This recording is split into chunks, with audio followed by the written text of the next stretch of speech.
कैसे झेलती थी तुझे? पहले मुझे ये बता दे, एक काम भी ठीक से नहीं हो रहा, फटाफट से हाथ चला। अरे क्या हुआ मम्मी, इतना आग बबूला क्यों हो रही है? आग बबूला तो होगी क्योंकि तुम्हारी मम्मी को बहू नहीं बुलेट ट्रेन चाहिए थी और एक चाहिए थी नौकरानी। साला तुम्हारा घर साफ करता करता मेरी किस्मत की लकीरें साफ हो गई, उनकी सफाई पूरी नहीं हो रही, जिंदगी बर्बाद हो गई मेरी तो। ये लो तुम्हारी एनर्जी ड्रिंक।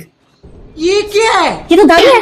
दारू नहीं बाबा, दवाई है दवाई। और तुम चिंता क्यों करती हो, सब संभाल लूंगा, बस तुम इसे पियो। नहीं होता, मैं बैठूंगा, मैं सब संभाल लूंगा, तुम बस पियो। अरे पीते तुम्हारी पावर देखना, तुम पियो पियो पियो। हाँ अब देख तू, अब देख तू।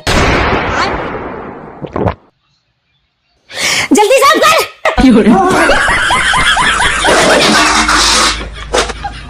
फुर्ती लग फुर्ती।